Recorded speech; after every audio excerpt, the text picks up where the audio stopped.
All right, section 12.10 deals with the oxidation of alcohols. We've already looked at reduction of alcohols, and we've also talked about oxidation number.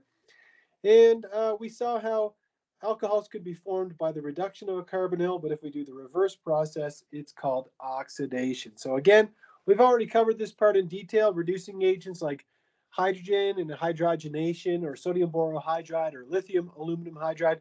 But now we're going to learn a bunch of new reactions that will affect the oxidation of an alcohol. So if we try to oxidize a primary alcohol, there's actually two possible outcomes that we can get.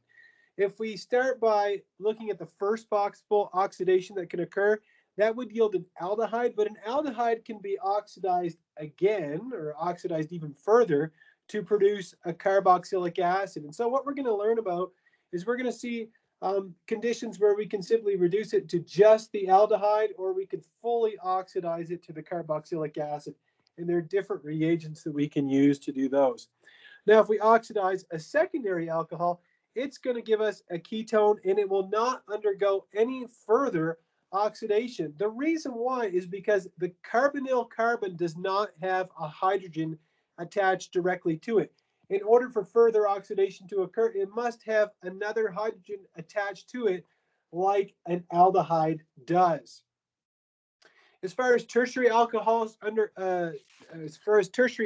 go, rather, they do not undergo any oxidation whatsoever, and the reason is because they have no hydrogens attached to the alpha position. So they only have R groups, and therefore no oxidation occurs, and there is no exception to that. So if I ever ask you a question about oxidizing a tertiary alcohol, you can always write no reaction, and that will always be 100% correct. Now, what kind of reagents can we use to oxidize an alcohol? Well, it even says here there's a large number of oxidizing agents that are out there on the market that can be used to oxidize an alcohol. But one of the most common oxidizing agents is chromic acid. So chromic acid is just the chromium analog of sulfuric acid. It's H2CrO4, chromic acid. And so there's a couple of different ways that we can produce chromic acid. We actually make chromic acid in situ or in our reaction flask, and we call it the Jones reagent. The ways that we can do that are to either take chromium trioxide, mix it together with acid or aqueous acid and acetone, or we can use sodium dichromate and combine that with sulfuric acid and water. And either way, what they do is they produce chromic acid in your reaction flask, and that is what does the reaction. Now, we don't always write out the Lewis structures of chromium trioxide or sodium dichromate. So normally we would just write CrO3, just the formula. So chromium trioxide, aqueous acid, and acetone. And then down here, we would write sodium dichromate, so Na2Cr2O7, sulfuric acid, and water. And those would be the reaction conditions that you need to produce chromic acid. Well, how does chromic acid convert an alcohol into an oxidized form? Well, the first stage involves the formation of what's called a chromate ester. You see that there's no curved arrows supplied here. But then the second step is an elimination. In fact, it's an E2 reaction where we eliminate a proton and we lose this leaving group over here, and we end up producing our carbonyl. I will not ask you about this mechanism. I will not ask you to draw a chromate ester. It's a good idea to be able to recognize a chromate ester. However, I will not ask you this mechanism. But again, it's a good idea to know how the reaction with chromic acid works to oxidize an alcohol. Now, if we take a primary alcohol and we treat that with chromic acid, it's going to completely oxidize it. It skips the aldehyde stage and it goes directly to a carboxylic acid. Okay, so that's with chromic acid. Now, what if we wanted to simply oxidize our primary alcohol and we want to stop at the aldehyde? How do we do that? Well, there are ways to do that. One of the most common ways to do that is to use what's called PCC, or pyridinium chlorochromate. The structure is shown over here. Pyridinium chlorochromate is usually dissolved in methylene chloride, CH2Cl2, and that will affect the transformation of a primary alcohol to an aldehyde. So a new reagent for you to have memorized: PCC and dichloromethane will oxidize a primary alcohol, will stop at an aldehyde, whereas chromic acid, which again can be produced either from sodium dichromate, sulfuric acid, and water, or from chromium trioxide, aqueous acid, and acetone, will oxidize the primary alcohol completely to a carboxylic acid. Regardless of what kind of oxidizing agent we use, whether we use chromic acid or pyridinium chlorochromate, PCC, we're going to convert a secondary alcohol into a ketone, right? The secondary alcohol, the alpha carbon, possesses one hydrogen, and so we can only oxidize it to a ketone. So again, what are the ways that we can produce chromic acid? We can either use sodium dichromate, sulfuric acid, and water, or we can use chromium trioxide, aqueous acid, and acetone. Either one of those basically just forms chromic acid in your reaction mixture and then produces the ketone. Pyridinium chlorochromate, again, we dissolve that in dichloromethane, and that will also produce a ketone from a secondary alcohol. Well, there are other reagents that we can use besides PCC and chromium trioxide and sodium dichromate. Why would we want to use different reagents? I'll tell you the reason why is because we want to avoid using chromium. Chromium is a transition metal. It's element number 24, and we want to avoid using chromium when we can. And so organic chemists have developed a variety of oxidation conditions wherein we don't have to use dangerous metals or toxic metals like chromium. One of the first, or one of the possible alternates to oxidation of an alcohol that doesn't involve chromium is using what's called the Soren oxidation. So Soren is a person's name, and the Soren oxidation involves the treatment of an alcohol with dimethyl sulfoxide, DMSO, and oxallyl chloride. So oxallyl chloride is this molecule here. Oops. Let me get my pen out here. So oxallyl chloride is this guy. I mean, you can see it here on the slide. Son of a gun. There we go. Oxallyl chloride, which we normally abbreviate as COCl. And then we put the whole thing in brackets and we put a number 2 like that. So DMSO and oxallyl chloride, which is shown right here. I am not going to ask you about this mechanism, the mechanism of the Soren oxidation. But you can see the first step is a nucleophilic attack from the oxygen of the DMSO to the oxallyl chloride. Then we lose a chloride, and then we do this interesting loss of leaving group here to make the chlorodimethyl sulfonium ion. What else is interesting is that you end up forming carbon monoxide and carbon dioxide in the process. Those are both gases. And so this is going to be an irreversible process. So once you've made the chlorodimethyl sulfonium ion, it acts as your active oxidant. It is what causes the oxidation to occur. So here's the second stage of the Soren oxidation. We have the alcohol, which reacts with the chlorodimethyl sulfonium ion, and then we get a proton transfer followed by a second proton transfer, and then we get this intramolecular elimination, which is really interesting. It produces dimethyl sulfide, okay? And dimethyl sulfide is a gas that is very, very smelly. And so normally if you walk into a laboratory where somebody is doing a Soren oxidation, it has a very distinct odor to it, okay?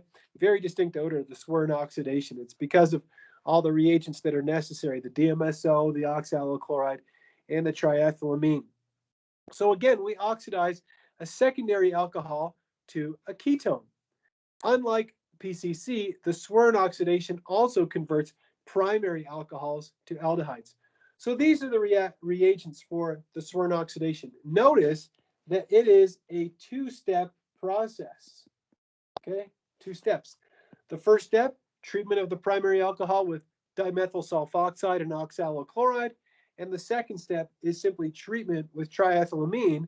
And that is what does all of these steps here at the end. These 2 proton transfers followed by the intramolecular elimination. Another option where we don't have to use chromium is to use what's called the Desmartene oxidation, or we call that the DMP. And it yields analogous results to the Soren oxidation. We can oxidize a primary alcohol to an aldehyde or a secondary alcohol to a ketone. Instead of writing out the entire structure for the Desmartene we simply abbreviate it as DMP. And over our reaction arrow, we write DMP, and the solvent that we use is dichloromethane, CH2Cl2. So again, just like the Soren oxidation, we can oxidize a primary alcohol to an aldehyde and a secondary alcohol to a ketone. We do not oxidize a primary alcohol to a carboxylic acid with either the Desmartene or with the Soren oxidation conditions.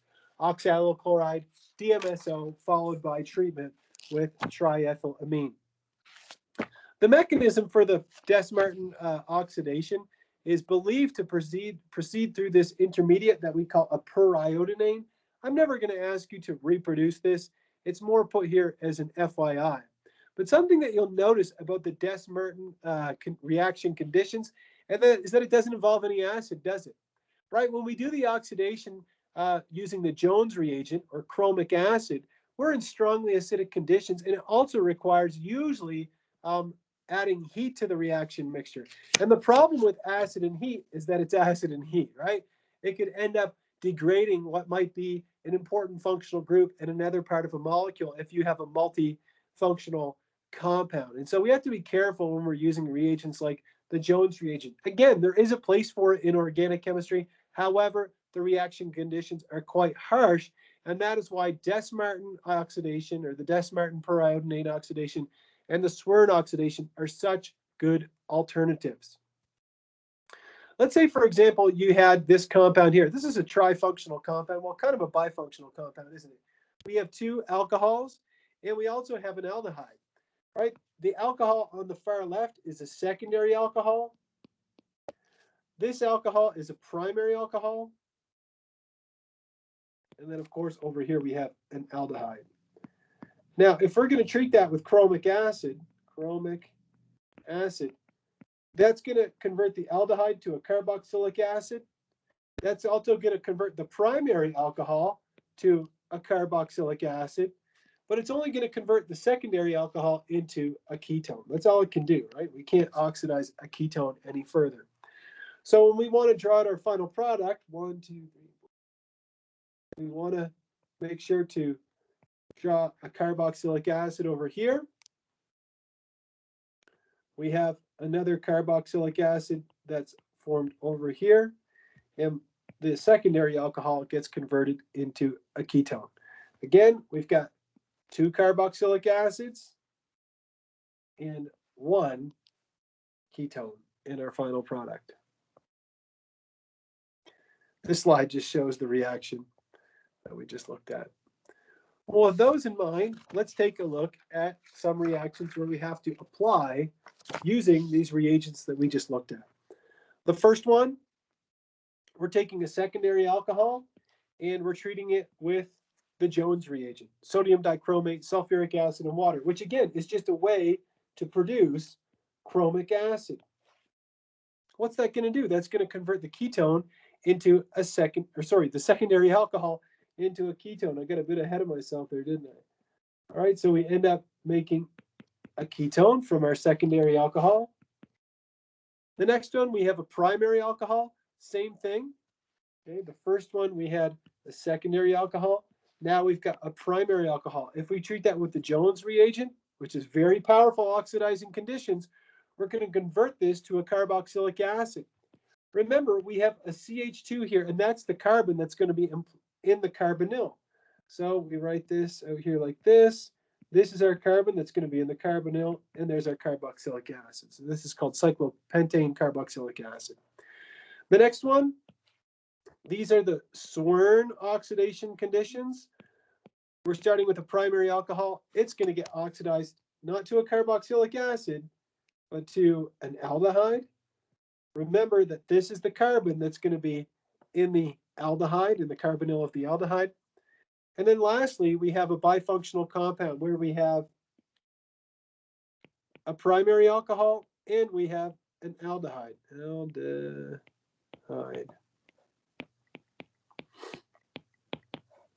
Well, if we're treating it with Desmartene periodinane, so this is sometimes just called the Desmartene reagent, okay? Well, if we're treating it with DMP, we're going to oxidize the primary alcohol to an aldehyde. However, the aldehyde will not be oxidized any further. And so our final product will have our aldehyde on this side, and then this aldehyde remains completely untouched. Looks like this.